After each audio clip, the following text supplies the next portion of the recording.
Seigneur, ta parole est grande, elle demeure à jamais.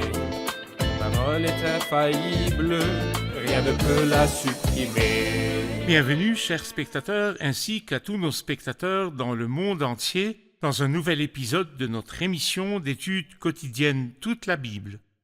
Je remercie Dieu pour cette émission et pour toutes les occasions qu'il nous donne de plonger dans la Bible et d'en extraire les trésors que la Bible contient. Je vous conseille de vous asseoir devant la Bible chaque fois que vous en avez l'occasion, de prier le Seigneur et de lui dire « Seigneur, ouvre mes yeux ». Je vous encourage à étudier avec moi pour qu'ensemble nous puissions extraire chaque jour les richesses que nous trouvons dans cette parole. Dans notre étude du livre des psaumes, nous sommes arrivés au psaume 27. Je vous encourage à étudier avec nous, à préparer votre Bible et à rassembler votre famille à la maison pour suivre l'étude de ce grand psaume. Permettez-moi tout d'abord d'accueillir notre invité, le serviteur du Seigneur, le frère Youssef Riyad. Bienvenue, frère Youssef. Merci beaucoup, frère Hayat. Bienvenue aussi à nos invités, honorés de vous recevoir. Frère Youssef, nous avons l'habitude de lire des messages de nos spectateurs à intervalles réguliers. Je vais donc lire quelques messages reçus des frères et sœurs sur notre page Facebook Toute la Bible. Nous avons demandé à nos spectateurs ce qu'ils pensaient du livre des psaumes. Certains ont envoyé des messages. Frère Majdi Fouad dit « C'est le livre des cantiques, des expériences, des consolations, des cris et des prophéties. Ce livre de tout. Frère Ephraim Youssef dit « C'est le livre des douleurs, des alléluia et des consolations. » Frère Philippe Adel Fouquet dit « C'est une grande pharmacie contenant des médicaments pour tous les maux. » Moussa Saad dit « C'est le livre des expériences et des victoires. » Noussa Zaki dit « C'est le livre des encouragements et de la consolation. » Ayman Rafa dit « Nous voyons dans le livre des psaumes l'incapacité de l'homme naturel qui s'appuie sur la puissance illimitée de Dieu. » Youssef El Nagar dit « La conclusion de tout ce que nous voyons se trouve dans le livre des psaumes, s'appuyer sur Dieu. » Frère Adel Fathi dit « C'est le cœur de la Bible et le livre le plus long de la Bible. » Nous vous remercions de votre participation et nous attendons avec impatience d'autres contributions de ce genre. Frère Youssef, voici ce que l'on pense du livre des psaumes. Que pensez-vous du psaume 27 et de son sujet? Eh bien, nous pouvons donner au psaume 27 plus d'un titre, comme l'ont suggéré nos bien-aimés. Je pourrais l'appeler « Confiance et désir ». Je pourrais aussi l'appeler « Sommet de la communion » et vallée de la confusion, parce que ce psaume-là est divisé en deux parties qui sont complètement différentes. Dans la première partie, David est au sommet de la communion, et il exprime cela par les plus belles expressions de confiance et de désir. Mais aussi dans la seconde partie, il nous parle de la vallée de confusion. Il est troublé, il doute, il commence à crier, il commence à demander à Dieu de le sauver avant qu'il ne se perde, alors que dans la première partie, il était dans la plus grande confiance, calme, chantant et joyeux. De qui parle le psaume? Qui parle? Soit pratiquement ou prophétiquement. Eh bien, pratiquement, son auteur, comme nous le lisons ici, est David.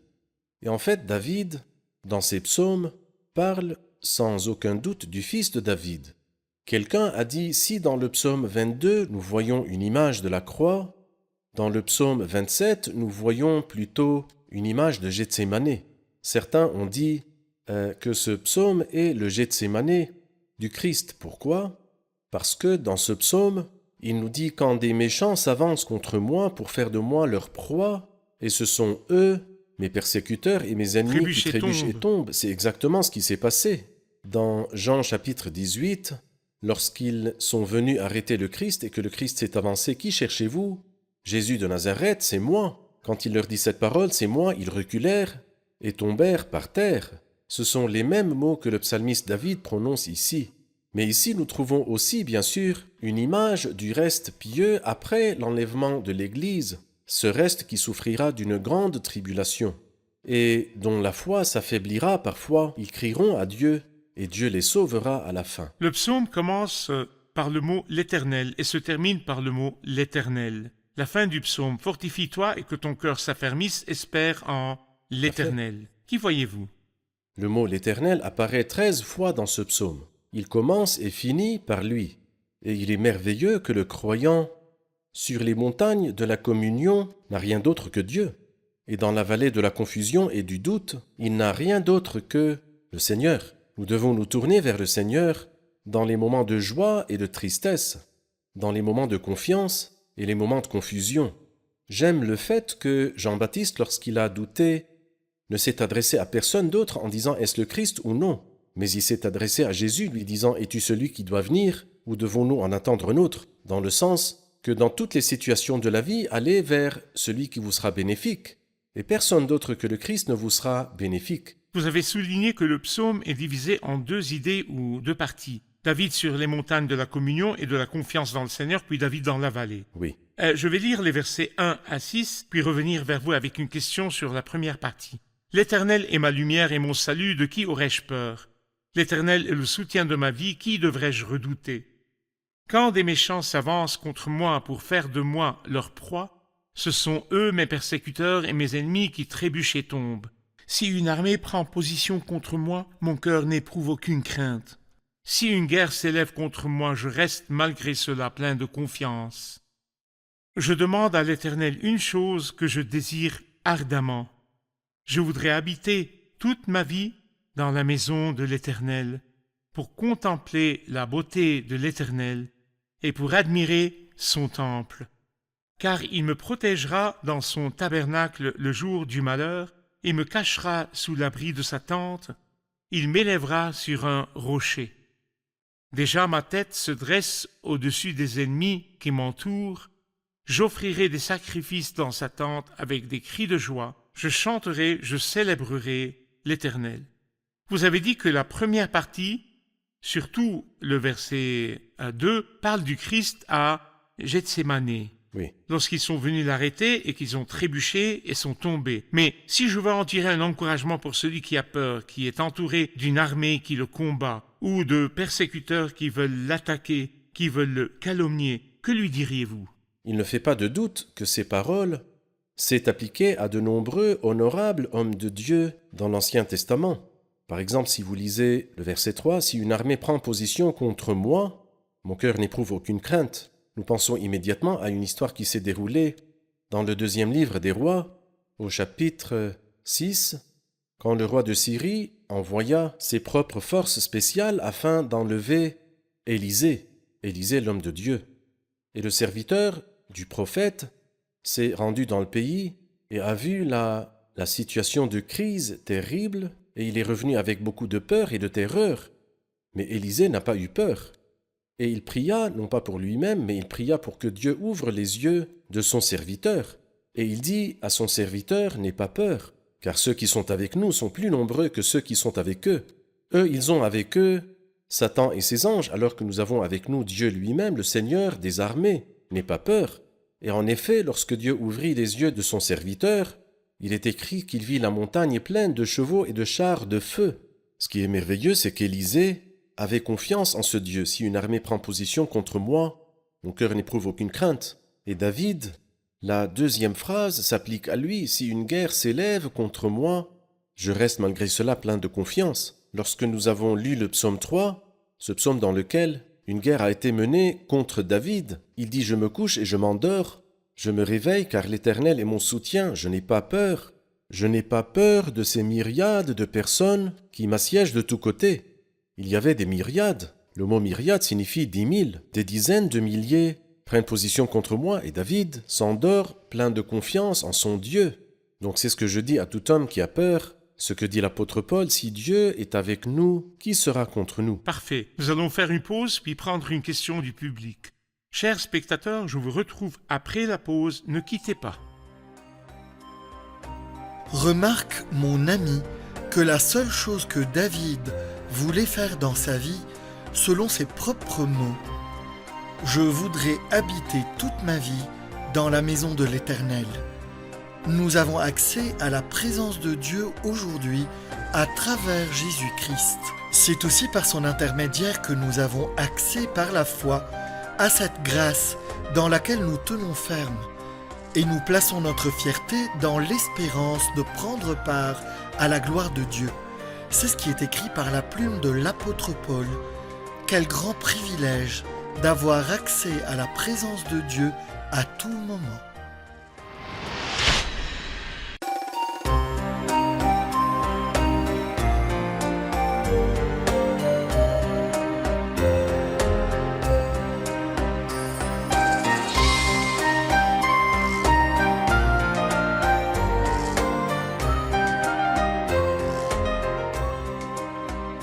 Nous revoici, chers spectateurs, pour prendre une question du public. Au verset 4, il dit « Je demande à l'Éternel une chose que je désire ardemment. Je voudrais habiter toute ma vie dans la maison de l'Éternel, pour contempler la beauté de l'Éternel et pour admirer son temple. » Pourriez-vous expliquer ce verset et son rapport avec le psaume? Expliquez-nous ce verset, d'autant plus qu'il s'agit d'une seule demande qu'il formule. Eh bien, comme nous l'avons dit, ce psaume peut être intitulé « Confiance et désir ». La confiance se trouve dans les 3 premiers versets. La splendeur de la confiance. Il n'y a rien de plus merveilleux que cela. Mais au verset 4 aussi, il n'y a rien de plus merveilleux que le désir du verset 4, dans lequel il dit « Je demande à l'Éternel une chose ». Et c'est vraiment merveilleux, nous demandons souvent beaucoup de choses. Mais dans le psaume 86, David dit « Dispose mon cœur à craindre ton nom. Une chose, je n'ai qu'une seule demande. » C'est une merveilleuse demande que je ne me contente pas de demander, mais que je désire ardemment. C'est-à-dire qu'il est très beau d'avoir une belle demande, mais ce qui est plus beau encore, c'est d'y insister. Comme Jacob quand il a dit au Seigneur « Je ne te laisserai pas partir avant que tu ne m'aies béni ». Et ici, je demande à l'Éternel une chose que je désire ardemment. Donc, la seule demande est la demande pressante. Ensuite, je voudrais habiter toute ma vie dans la maison de l'Éternel. La demande est continue.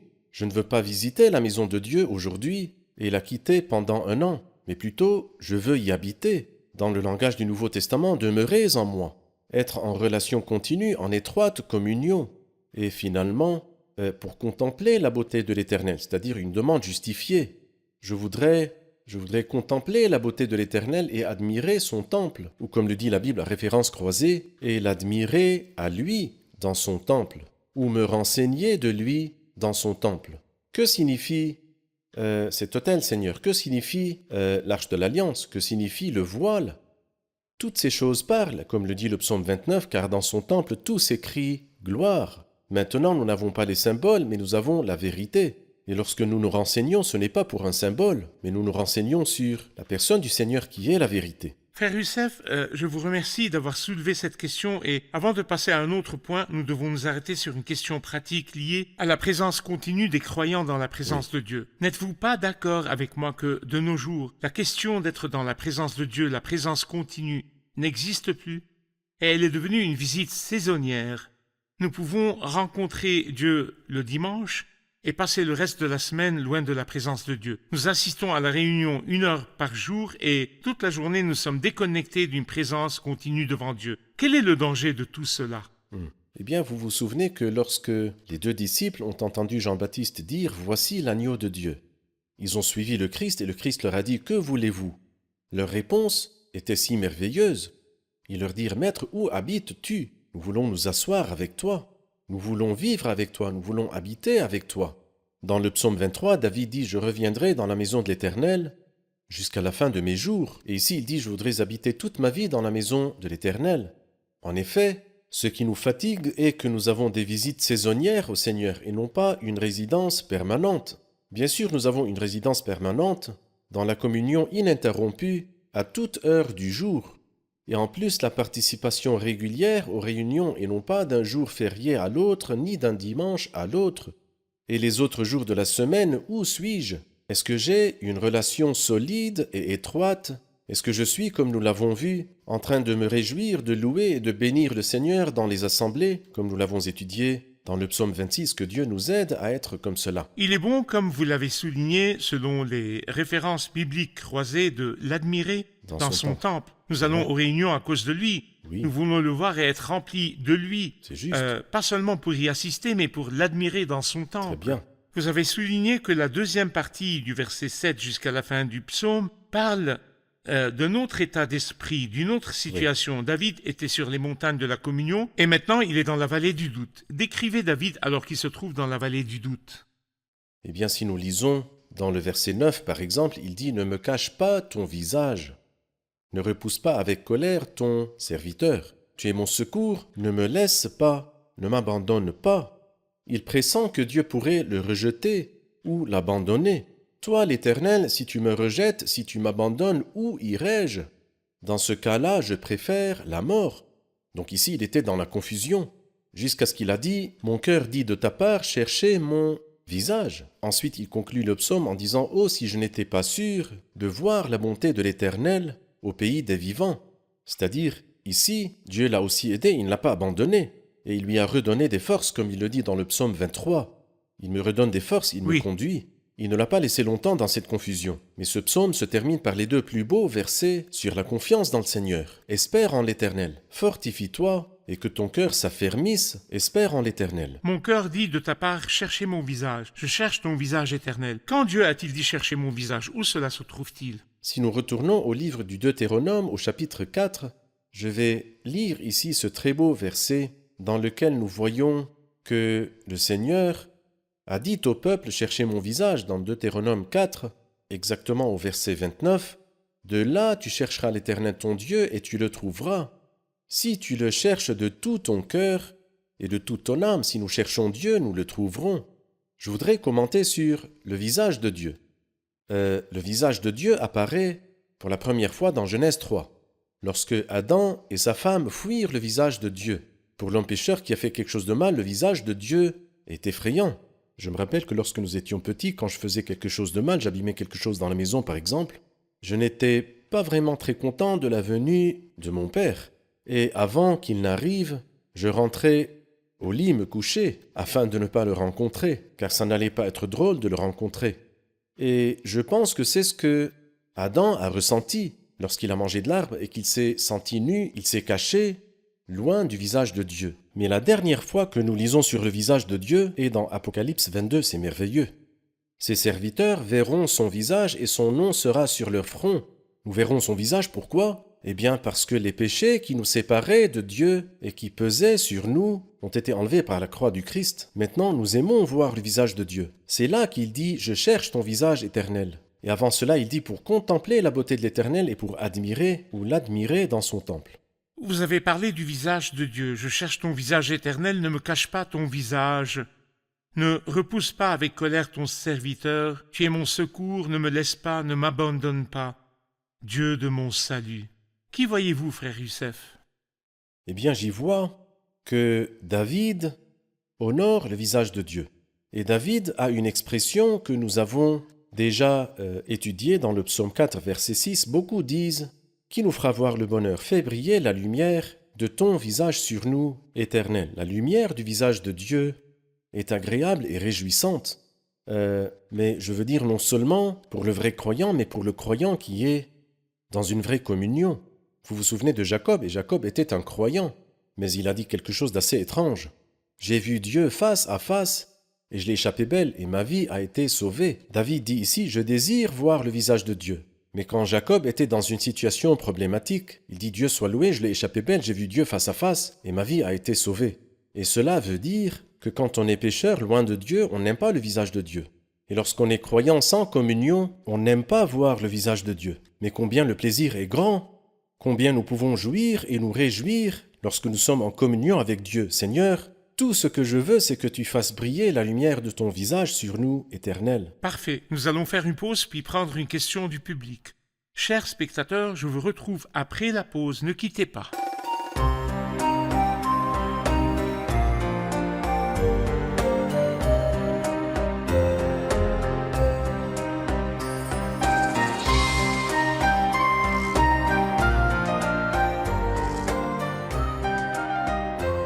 Nous revoici, chers spectateurs, pour prendre une question du public.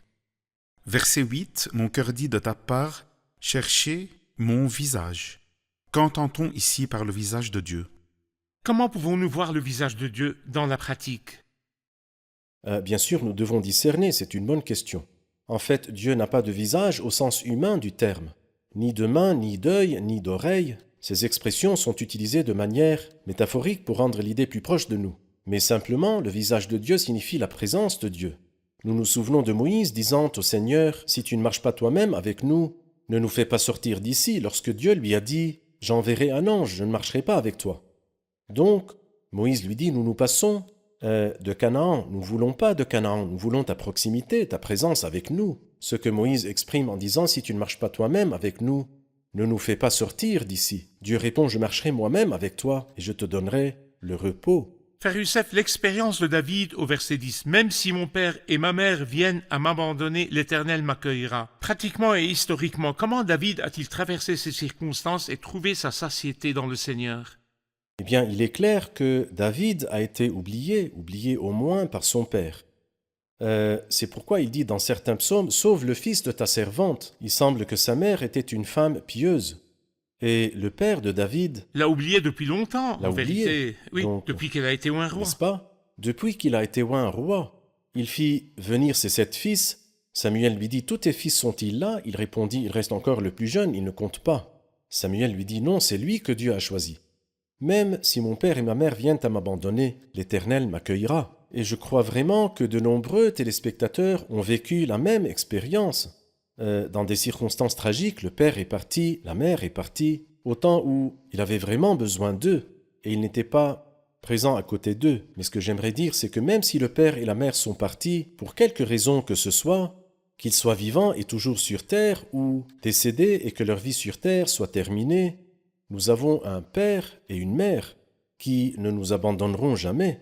La tendresse du père, la compassion du père et la tendresse de la mère, nous en faisons l'expérience dans le Seigneur lui-même. Parfait. Je suis d'accord avec vous, car moi, personnellement, qui suis assis devant vous et qui parle maintenant, le seul mot que je n'ai jamais prononcé dans ma vie est le mot papa. Je n'ai jamais vu mon père. Mon père est décédé quand j'avais 9 mois. Je ne l'ai pas vu. Si vous me demandiez à quoi il ressemblait, je vous dirais je ne sais pas. Vrai. Y avait-il une photo de lui? Il n'y en avait pas. Grand, petit, blanc, noir, je ne sais pas. Je ne connais toujours pas les traits de mon père. Mais toute ma vie, ce verset, Très bien. même si mon père et ma mère viennent à m'abandonner, M'accueillera. l'Éternel a été mon seul soutien Dieu et mon soit seul loué. encouragement. Dieu Et soit c'est ce que loué. nous disons à nos spectateurs bien-aimés. La parole de Dieu est une expérience. Appropriez-vous cette Bible et vous trouverez soutien et encouragement dans le Seigneur Jésus-Christ. Même si mon père et ma mère, Viennent à m'abandonner. l'Éternel, m'accueillera. non seulement il marchera C'est vrai. avec moi, mais À lui il toute la m'accueillera. gloire. Dans le verset suivant, frère Youssef, il commence à faire une prière ou une demande. Éternel, enseigne-moi ta voie. Conduis-moi dans le sentier de la droiture à cause de mes ennemis. Ne me livre pas à la merci de mes adversaires, car de faux témoins s'attaquent à moi. Des hommes qui ne respirent que la violence. Oh, si je n'étais pas sûr de voir la bonté de l'Éternel au pays des vivants. Espère en l'Éternel, fortifie-toi et que ton cœur s'affermisse. Espère en l'Éternel. Le contenu de cette dernière prière. Il y a beaucoup de gens qui le calomnient, de faux témoins, mais j'ai beaucoup aimé que David dise qu'il me calomnie faussement. Mais Éternel ne permet pas qu'il m'accuse à juste titre. C'est-à-dire que le fait qu'il me calomnie ne me dérange pas. Mais ce serait désastreux si leurs accusations étaient vraiment justes. Donc il dit, Éternel ne permet pas, ne me livre pas à la merci de mes adversaires, car tout ce qu'ils veulent, c'est que je tombe dans le péché et que je fasse le mal. Ne leur donne pas donc cette chance, cette occasion. Et puis ensuite vient le verset qui me touche à moi personnellement, ce verset qui dit « Oh, si je n'étais pas sûr de voir la bonté de l'Éternel au pays des vivants ». Et ensuite, il y a 3 points de suspension, comme si la phrase n'était pas terminée. Et c'est ce qu'on appelle en français l'éloquence du silence. Oui, Beaucoup ont essayé de combler cette lacune dans les traductions. Alors donc ils ont dit « Oh, si je n'étais pas sûr de voir la bonté de l'Éternel au pays des vivants, je serais désespéré, ou bien je n'aurais pas survécu. Mais moi-même, je préfère le laisser tel quel. En d'autres termes, je ne sais pas ce qui aurait pu se passer. Je ne peux pas exprimer ce qui aurait pu se passer. Oh, si je n'étais pas sûr de voir la bonté de l'Éternel. » Il y a un très beau cantique qui dit « Si nous nions ta bonté, Seigneur, que nous restera-t-il » C'est-à-dire, si Dieu n'avait pas de bonté, alors abandonnons, car il n'y a plus d'espoir en rien.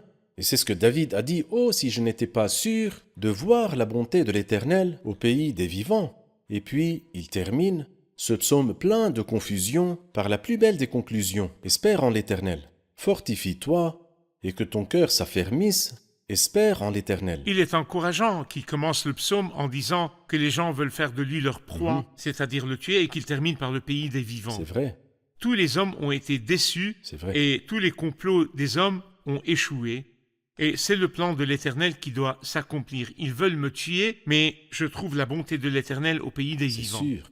Que Dieu vous bénisse, frère Que Dieu vous Youssef. garde. Merci beaucoup d'être avec nous et Dieu vous d'étudier bénisse. avec nous. Revoyons maintenant l'épisode avec nos invités. Qu'avez-vous appris de l'épisode d'aujourd'hui? Ce qui m'a encouragé, c'est habiter dans la maison de l'Éternel et contempler la beauté de l'Éternel, ayant un désir ardent d'assister aux réunions, non pas dans les occasions, mais que notre devise soit « N'abandonnons pas notre assemblée, comme certains en ont l'habitude ». J'aime le fait que le croyant qui est en communion avec Dieu, sa vie n'est pas toute rose. Il y a la montagne de la communion et aussi la vallée de la confusion. Sur la montagne de la communion, il jouit du Seigneur et dans la vallée de la confusion, il s'appuie sur sa foi en Dieu. Dans les deux cas, il est heureux et avec Dieu, mais sa vie a changé. Parfait. Ce que j'ai appris, c'est que dans toutes nos situations, qu'il s'agisse de doute, de confusion, de tristesse ou de quoi que ce soit d'autre, la seule chose ou la meilleure chose à faire est d'aller vers Dieu. Parce qu'il nous connaît mieux que nous nous connaissons nous-mêmes et qu'il a la seule solution à toutes nos maladies psychologiques et spirituelles. Lorsque nous avons parlé de le contempler dans son temple, je veux vraiment que chaque fois que j'assiste à une réunion ou que je vais à l'église, je veux que mes yeux ne demandent qu'à voir le Seigneur. Je n'attends rien de lui, je n'attends pas d'exaucement, mais je le veux. Et le jour où j'aurai des besoins, il me les comblera. Que Dieu vous bénisse. Merci, frère Youssef. Que Dieu vous bénisse. Merci. Chers spectateurs, face à tous les complots des méchants pour détruire David ou pour détruire les croyants à travers les âges, la bonté de Dieu demeurera au pays des vivants. Les complots des méchants visent la vengeance, le meurtre et la mort. Mais Dieu a une autre pensée. Les complots des méchants visent à tuer, la bonté de l'Éternel est au pays des vivants. Sachez toujours que Dieu a le dernier mot dans tous les événements. Ce n'est pas l'événement qui est désormais l'arbitre et qui écrit la fin de l'histoire, mais la fin de l'histoire est toujours dans la main de Dieu. Il y a quelque chose qui s'appelle la bonté de l'Éternel au pays des vivants. Ce n'est pas l'événement qui détermine votre destin et votre fin, mais c'est Dieu qui a le premier et le dernier mot. Détachez donc vos yeux des circonstances et fixez-les sur le Seigneur et dites avec celui qui a dit dans ce psaume « L'Éternel est ma lumière et mon salut, de qui aurais-je peur ? L'Éternel est le soutien de ma vie, qui devrais-je redouter ?» Je vous retrouve dans le prochain épisode. Que le Seigneur vous bénisse.